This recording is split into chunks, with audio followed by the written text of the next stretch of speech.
नमस्कार, स्वागत है आपका खबर भारत के खास कार्यक्रम रिपोर्टर लाइव में।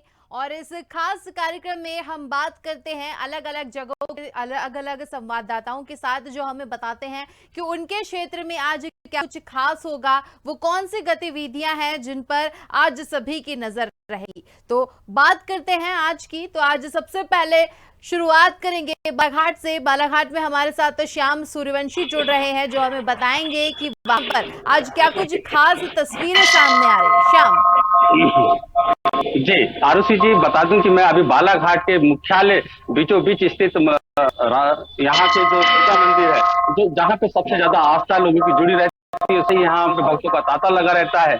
आज नवरात्रि का तीसरा दिन है। चंद्रघंटा जी की उसके अनुसार यहाँ पे श्रृंगार होता है, माँ को भोग लगते हैं। यहाँ से महाराज हैं, उनसे हम आपकी चर्चा कराना चाहेंगे और अपने समस्त दर्शकों को दिखाना चाहते हैं।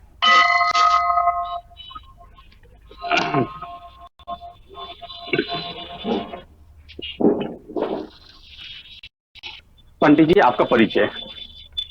मेरा नाम संतोष थोड़ा सा बोलेंगे आप? संतोष पांडे जी दुर्गा मंदिर निर्माण।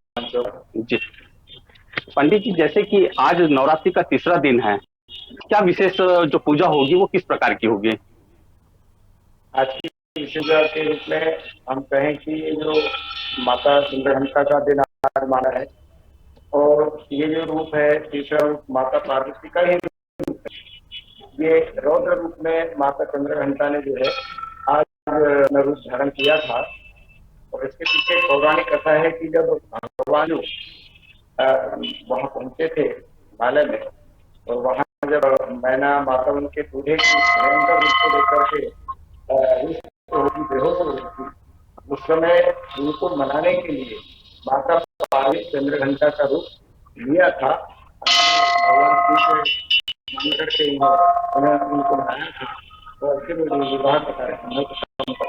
महाराज जी, जैसे कि आज चंद्रघंटा जी के भक्तों से ये जानना चाहते हैं कि किस प्रकार की आज पूजा की जाए, कौन सा प्रसाद चढ़ाया जाए जिससे माँ प्रसन्न हो?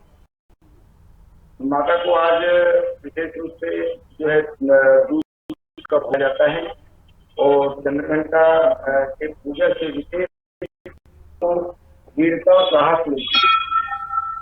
माता होती है और उनका रौद्र रूप होता है, तो भक्तों में जो है और साहस ये माता चंद्रघंटा में प्रदान करती है। जी महाराज जी, हम बात करें ये मुख्यालय पे स्थित है और यहाँ पे लोगों की आस्था ज्यादा जुड़ी है, कुछ विशेषता बताइए यहाँ की। यहाँ की विशेषता ये है कि ये जो मंदिर है हमारा मतलब रास्तों के बीच में पड़ता है, और थाने में जो लोग रहते हैं उसको अपने आस्था के लिए प्रमुख केंद्र के रूप में, वैसे भी लोग आजकल के लोग जो है माता को बहुत मानते हैं, श्रद्धा रखते हैं, और पहले से यहाँ पूजा करते हुए लोगों को काफी मनोकामनाएं होती रही। अगर इस वर्ष बात करें तो लगभग कितने कलश यहाँ पे प्रज्वलित किए गए हैं? इस पर हमारे यहाँ और कुछ सार्वजनिक कलश मिलाकर 111 कलशों की स्थापना है। यहाँ पे अगर कार्यक्रम की बात करें तो कुछ विशेष किए जाएंगे यहाँ पे? जो कार्यक्रम होते हैं जिनमें जो ग्रामीण लोग और उसका मतलब जो है यहाँ पर आयोजन रहता है, भजन गायन होता है, जस गायन होता है। और भक्तों को कुछ संदेश देना चाहेंगे आप नवरात्रि पे? भक्तों को श्रद्धा भक्ति से माता की उपासना करें, पूरे माता के दरबार में आकर के अपनी मनोकामना रखते हैं।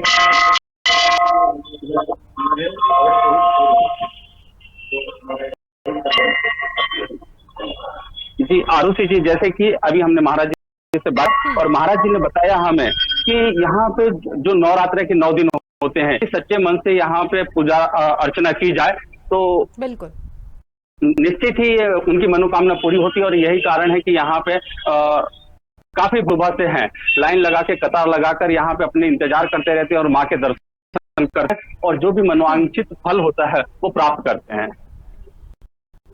बिल्कुल। यहाँ पर अगर बात करें श्याम, तो देवी के रूपों की पूजा की जाती है। 9 दिन तक अलग अलग रूपों में देवी की पूजा की जाती है। जैसा कि आपने अभी बताया कि आज चंद्रघंटा के रूप में देवी की की जाती है। पंडित जी ने हमें जानकारी दी कि किस तरह से आज पूजा का विधि विधान है। यहीं पर हम रुक कर लेते हैं वशिष्ठ की ओर। वशिष्ठ हमारे साथ जुड़ गए, जानते हैं वहां पर क्या कुछ तस्वीरें सामने आ रही है। नवरात्रि का आज तीसरा है, क्या कुछ वहां पर तैयारियां नजर आ रही है?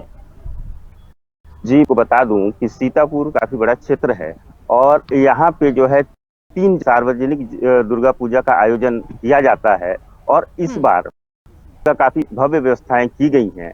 आपको बता दूं कि एक जो लाल बहादुर शास्त्री स्टेडियम है, एक सीतापुर की मध्य नगरी है और एक जो जयस्तंभ चौक है, जगह माँ दुर्गा की पूजा की स्थापना की गई है। और सत्य है कि जो हाई स्कूल मैदान है वहाँ पे रावण दहन का कार्यक्रम भी है और इस बार जो वहाँ की व्यवस्था की गई, हालांकि हम वहाँ नहीं पहुँच पाए क्योंकि काफी ज्यादा शोर था वहाँ पे, तो वहाँ पे जो व्यवस्था है वो काफी ज्यादा है। पर दुर्गा के पूरे जो 9 रूप हैं उनकी मूर्ति वहाँ पे स्थापित की है।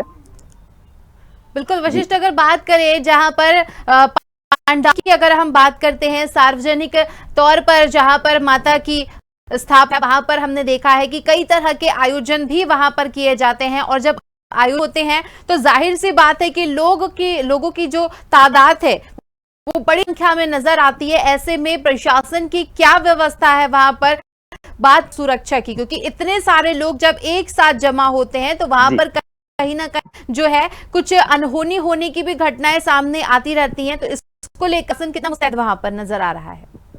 जी मैं आपको बता दूं, सीतापुर में हमेशा कोई भी कार्यक्रम अगर होता है विशेष तौर पर जो सार्वजनिक, सबसे पहले यहाँ जो पुलिस प्रशासन है वह शांति समिति की हमेशा बैठक कर और वहाँ पे पूरे चीजों के ऊपर निर्णय लिया जाता है कि किस तरह की यहाँ व्यवस्था है। अभी सरकार के द्वारा पूरी गाइडलाइन भी जारी कर दी गई है प्रशासन के द्वारा, किस तरह से यहाँ पे जो है कार्यक्रम होगा।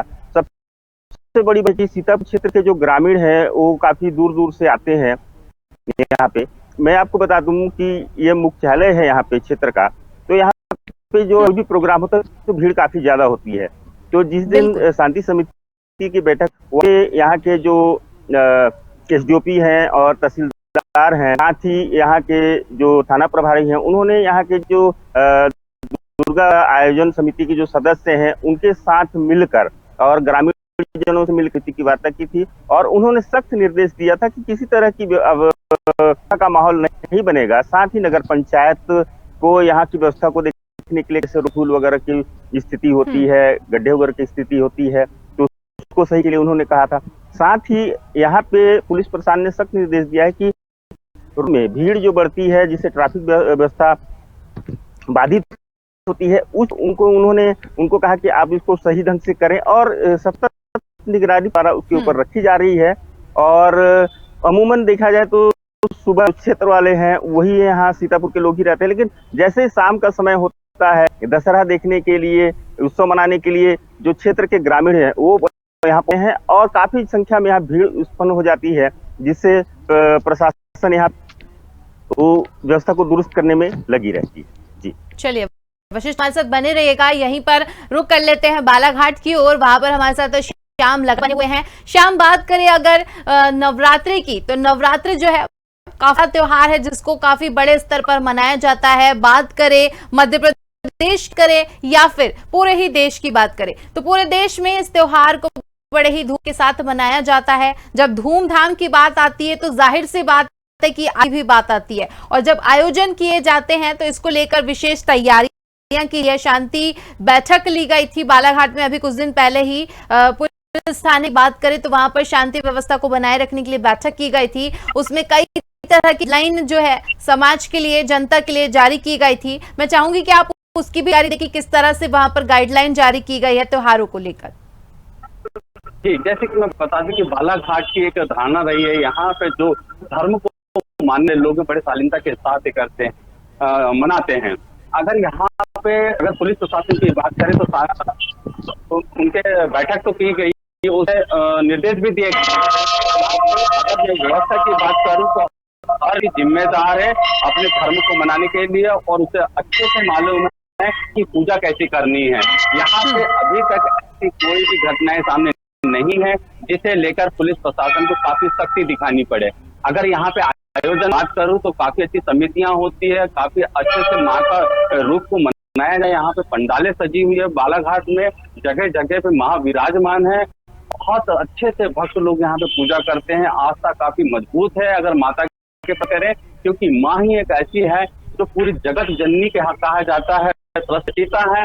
तो उसको मनाने के लिए मुझे नहीं लगता कि किसी प्रकार की व्यवस्था करने की जरूरत है कि आपका जुड़ा है और वो बहुत अच्छे से माँ को मना। बिल्कुल, और काफी खूबसूरत, बड़ी ही खूबसूरत तस्वीरें यहाँ पर मौजूद है, वहां पर मंदिर से सामने आ रही है। मैं चाहूंगी कि वहां पर जो श्रद्धालु हैं आने किस तरह से अपनी मनोकामनाएं लेकर माता के दरबार में पहुंचे हैं। बच्चे भी नजर आ रहे हैं, तो वहीं युवा भी वहां पर बड़ी ही तादाद में नजर आ रहे हैं। मैं चाहूंगी उनसे भी थोड़ा जानकारी ले कि किस तरह से अपनी मनोकामनाएं लेकर माता के दर पहुंचे। बेटा आपका नाम क्या है? जैसे कि अभी नवरात्रि चल रहा है, माता के दर्शन करने के लिए आए, आपको कैसा लगता है? माता की पूजा करना अच्छा लगता है आपको? मैं आपसे भी बात करना चाहूंगा। सर आपका परिचय? जी, जैसे कि माता के मंदिर में आप पूजा करने के बारे में कुछ बताइए यहाँ पे, कि आप यहाँ पे निरंतर आते हैं या कब से आने किया है आपने? निरंतर आते हैं जी, बहुत आस्था का जगह है ये। आस्था है। अगर मैं नवरात्रि की बात करूँ तो किसी प्रकार की व्यवस्था की जरूरत लगती है यहाँ पे कि लोगदार है अपने बालाघाट के? सब अच्छी व्यवस्था है, सभी समझदार है, सभी जगह अच्छी। अगर जैसे नवरात्रि का समय चल रहा है, कैसा लगता है ये मौसम आते? 9 दिन तो समझो कि एकदम बहुत ही अद्भुत लगता है, आनंद आता है। जी आरुषि जी, बता दूं कि जैसे कि 9 दिन आते ही खुशी की लहर दौड़ जाती है। अगर मैं यहाँ पे जो भक्त लोग आए हैं उन्हें चर्चा किया, जो 9 दिन होता है अपने आप में खुशी का आभास दिलाता है, संकट हर लेती है माँ, ऐसा प्रतीत होता है। बिल्कुल श्याम, त्योहारों की अगर बात करते हैं तो नवरात्रि के बाद दशहरा भी आना है। दशहरे के बाद में अगर अब बाद समुदाय के एक विशेष त्योहार की ईद आने वाली है, ईद मिलादुन्नबी जिसको कहते हैं, तो इन सभी त्योहारों की क्या वहां पर तैयारी है? क्योंकि दशहरा हम देखते हैं कि अनहोनी अप्रिय घटनाएं भी सामने आ जाती हैं, तो इसको लेकर प्रशासन जगह पर कितना मुस्तैद नजर आ रहा है? दशहरे को लेकर वहां क्या तैयारी की गई है, गाइडलाइन वहां पर जारी की गई है?